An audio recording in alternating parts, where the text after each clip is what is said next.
नमस्कार। आज तारीख है 16 दिसंबर। मैं हूं अमन गुप्ता और आपके लिए रेडियो मनी 9 पर लेकर आया हूं बिजनेस और फाइनेंस से जुड़ी खबरों का डेली बुलेटिन मनी टाइम। जानते हैं आज दिन भर कौन सी खबरें ट्रेंड में रहीं। दुनिया के सबसे रईस इंसानों में से एक जेफ बेजोस की एक और कंपनी छटनी करने जा रही है, पर यह अमेजन नहीं है बल्कि उनकी मीडिया कंपनी वॉशिंगटन पोस्ट है। वॉशिंगटन पोस्ट में अभी करीब 2500 कर्मचारी काम कर रहे हैं और कंपनी का कहना है कि इनमें से करीब 10% लोगों यानी करीब 200 से 250 लोगों को निकाला जा सकता है। बता दें, इससे पहले टॉप मीडिया कंपनी CNN भी छटनी कर चुकी है।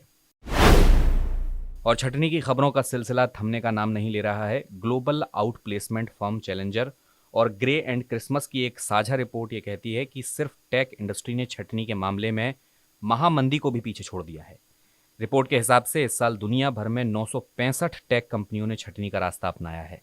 इन कंपनियों ने कुल मिलाकर 1.5 लाख से ज्यादा लोगों को काम से निकाला है। देश के सबसे बड़े बैंक SBI का होम लोन जल्द ही महंगा होने वाला है। SBI ने अपने MCLR में 0.25% की बढ़ोतरी की है। अब SBI का एक साल का MCLR बढ़कर 8.30% हो गया है। SBI के होम लोन की ब्याज दरें इसी MCLR पर बेस्ड होती हैं और अब SBI 8.90% की दर से होम लोन पर ब्याज लेगा। लेकिन इस बुरी खबर में एक अच्छी खबर भी है। अगर आप 15 दिसंबर से 31 जनवरी 2023 के बीच SBI से होम लोन लेते हैं तो आपको 8.75% का ब्याज देना होगा। एक कहावत है ना कि कहीं धूप तो कहीं छांव। यही स्थिति आजकल दिख रही है बैंकों में, जहां एक तरफ बैंक अपने होम लोन महंगे कर रहे हैं तो वहीं दूसरी ओर अलग अलग बैंक अपनी FD की ब्याज दरें भी बढ़ा रहे हैं। हाल ही में ICICI बैंक और बैंक ऑफ इंडिया ने अपने FD रेट्स को बढ़ाया है। ICICI बैंक सीनियर सिटीजन्स को सबसे ज्यादा 7.5% का ब्याज देगा, वहीं बैंक ऑफ इंडिया भी मैक्सिमम 6.25% का ब्याज देगा। और नए साल में कार कंपनियां दाम बढ़ाने में लगी हैं।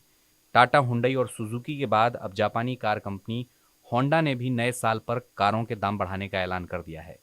कंपनी का कहना है कि वो कारों के दाम में 30,000 रुपए तक की बढ़ोतरी कर सकती है। जल्द ही आपकी रसोई का बजट बढ़ने वाला है क्योंकि खाने का तेल महंगा होने जा रहा है। ग्लोबल मार्केट में तेल की कीमतें बढ़ने के बाद भारत सरकार ने पाम ऑयल और सोया ऑयल पर बेस इंपोर्ट प्राइस बढ़ा दिया है। इसका मतलब यह है कि तेल इंपोर्ट करने वालों को बढ़ी हुई कीमतों पर ज्यादा टैक्स देना होगा और इसका सीधा असर पड़ेगा आपकी जेब पर। बता दें, सरकार ने सोने और चांदी पर भी बेस इंपोर्ट प्राइस को बढ़ा दिया है। जियो एक बार फिर से फ्री इंटरनेट देने जा रहा है, यानी जियो यूजर्स अब फ्री में अनलिमिटेड 5G इंटरनेट चला सकते हैं और बिना किसी एक्स्ट्रा चार्ज के। लेकिन इसमें एक पेंच ये है कि ये सुविधा सिर्फ iPhone 12 या इससे ऊपर के मॉडल्स यूज करने वालों के लिए है। जियो वेलकम ऑफर्स के तहत iPhone यूजर्स 1 Gbps तक की स्पीड और अनलिमिटेड 5G डेटा का इस्तेमाल कर पाएंगे। सस्ता सोना अगर आप खरीदना चाहते हैं तो आपके लिए एक मौका है। RBI जल्द ही sovereign gold bond scheme launch करने जा रहा है। सॉवरेन गोल्ड बॉन्ड 2022-23 की तीसरी सीरीज को 19 दिसंबर से 23 दिसंबर तक सब्सक्राइब किया जा सकता है। इस स्कीम के तहत इंडिविजुअल्स अधिकतम 4 किलो तक सोना खरीद सकते हैं। बता दें, भारत सरकार की ओर से रिजर्व बैंक ये बॉन्ड जारी करता है। इसके अलावा इस स्कीम का फायदा ये भी है कि इसमें सोने की कीमत आमतौर पर मार्केट प्राइस से कम होती है। ऑनलाइन पेमेंट करने पर खरीदारों को डिस्काउंट भी मिलता है और सरकारी स्कीम होने की वजह से आपका पैसा भी सुरक्षित रहता है। और हफ्ते के आखिरी कारोबारी दिन शेयर बाजार आज लाल निशान में बंद हुए। BSE सेंसेक्स करीब 461 अंक, वहीं निफ्टी भी 145 अंकों से ज्यादा गिरकर बंद हुए। कारोबार में सबसे ज्यादा बिकवाली ऑटो और IT शेयरों में देखने को मिली। निफ्टी पर Tata Motors, Hindustan Unilever, Nestle India, HDFC bank और UPL टॉप गेनर्स रहे।